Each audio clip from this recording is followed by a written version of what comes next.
Bismillahirrahmanirrahim. Cara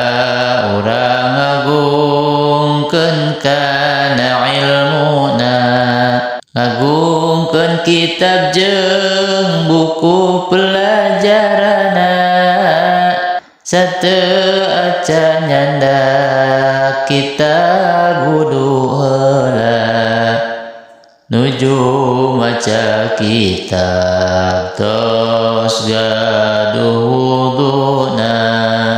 simpen kitab tafsir dina pangluhurna, kitab nu sanes kumaha tingkatanana, ulah wantu nyurat nyoretna kitabna, kajaba tulisan nu seueur pentingna, simpen deui kitab dina tempat sofan, sing rapih kade ulah acak-acakan, nuju ngaos kitab betawa maca Quran, ulah disimpen sajajar jeung sampean, munuju ngaosna kudu bisa khusyuk, regepkeun anu diterangkeun ku guru, lamun nuju ngaos ulah narundutan,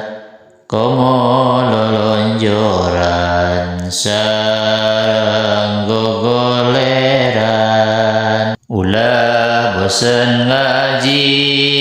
komo sabalikan, sok sanajan atos 1000 balikan, santri ulah milih hiji warna ilmu, kecuali nu dituduhkeun ku guru, lamun geus bisa ngaji ulah takabur, asa pangpinterna jiwa kumulur, tampi ilmu sanajan ti sahandapeun, sanaos ilmu eta tos kaapalkeun.